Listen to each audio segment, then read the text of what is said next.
teman-teman, perkenalkan, saya Ferry Karman Samin Rova. Pada video kali ini, saya akan membahas tentang cacing tanah. Siapa yang tidak kenal dengan cacing tanah ini? Pasti sudah pada kenal kan dengan hewan yang satu ini?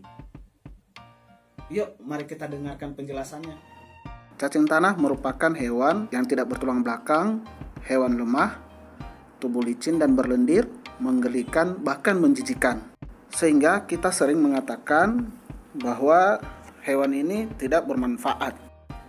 Berdasarkan sejarah nih teman-teman, bahwa menurut Aristoteles pada tahun 345 sebelum Masehi menyatakan cacing tanah merupakan perutnya bumi. Sedangkan Ratu Cleopatra yang kita kenal kecantikannya menyebutkan bahwa cacing tanah sebagai dewa kesuburan, di mana sang ratu melarang rakyatnya memegang ataupun memindahkan cacing tanah tersebut. Ayo, kira-kira kenapa ya? Penasaran kan sama jawabannya? Yuk, tonton terus videonya. Hingga menurut catatan klasik Tiongkok dan Charles Darwin yang kita kenal bapak persilangan, menyatakan cacing tanah adalah naga tanah dan pemikat bumi. Wow, naga tanah. Ups, kita jangan berpikir naga yang mengeluarkan api ya. Hehe. Lanjut. Seiring dengan waktu, cacing tanah ternyata di beberapa negara seperti Filipina, Taiwan, Jepang, Italia, Amerika, bahkan Australia, cacing tanah dimanfaatkan sebagai pakan ternak, obat-obatan, pengolah sampah, pangan manusia, bahan industri, dan pengolah limbah industri. Sekarang, bagaimana menurut kalian?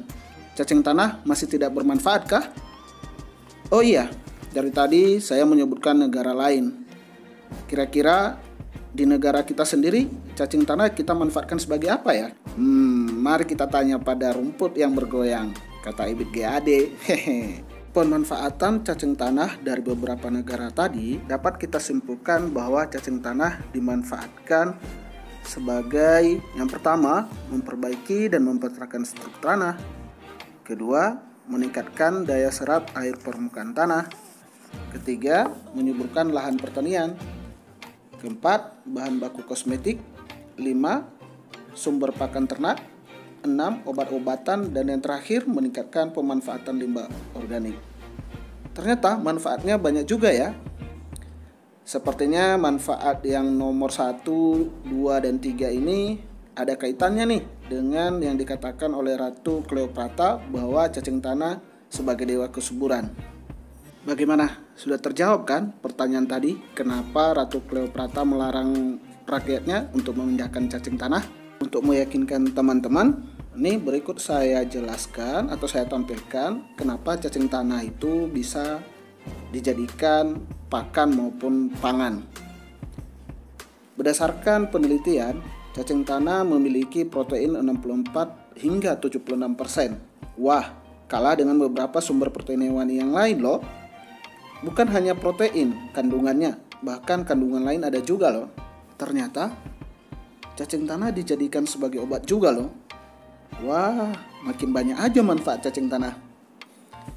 Cacing tanah dimanfaatkan sebagai obat karena mengandung beberapa enzim yang dapat menyembuhkan penyakit loh teman-teman. Seperti enzim lumbrokinase untuk tekanan darah, stroke, enzim peroksidase untuk kolesterol, diabetes mellitus, dan rematik, dan beberapa enzim lainnya teman-teman. Jika kita melihat tabel ini menunjukkan bekas cacing atau sering kita sebut kascing memiliki kandungan NPK yang cukup tinggi teman-teman bila dibandingkan dengan pupuk yang berasal dari kotoran ternak lain. Wah, sekarang kita bahas tentang makanan nih. Kira-kira kalau cacing tanah dijadikan pangan, rasanya bagaimana ya? Pasti kita berpikir ulang. Tidak mungkin cacing tanah dijadikan makanan. Ternyata di negara Vietnam, cacing tanah sudah digunakan sebagai kue. Ini terlihat pada gambar berikut ya, sebagai omelet, kue dadar, bahkan telur dadar. Namun pada gambar keempat adalah merupakan kue khas Magelang.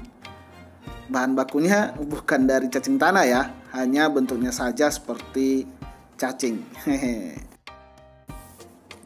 So, bagaimana menurut teman-teman setelah menonton video ini? Masih beranggapan cacing tanah tidak bermanfaat? Semoga penjelasan tadi dapat menambahkan pengetahuan kita tentang cacing tanah. Nantikan video kami selanjutnya ya teman-teman, di mana kita akan membahas tentang jenis dan karakteristik cacing tanah, budidaya cacing tanah, hingga analisis usahanya. Terima kasih telah menonton video ini.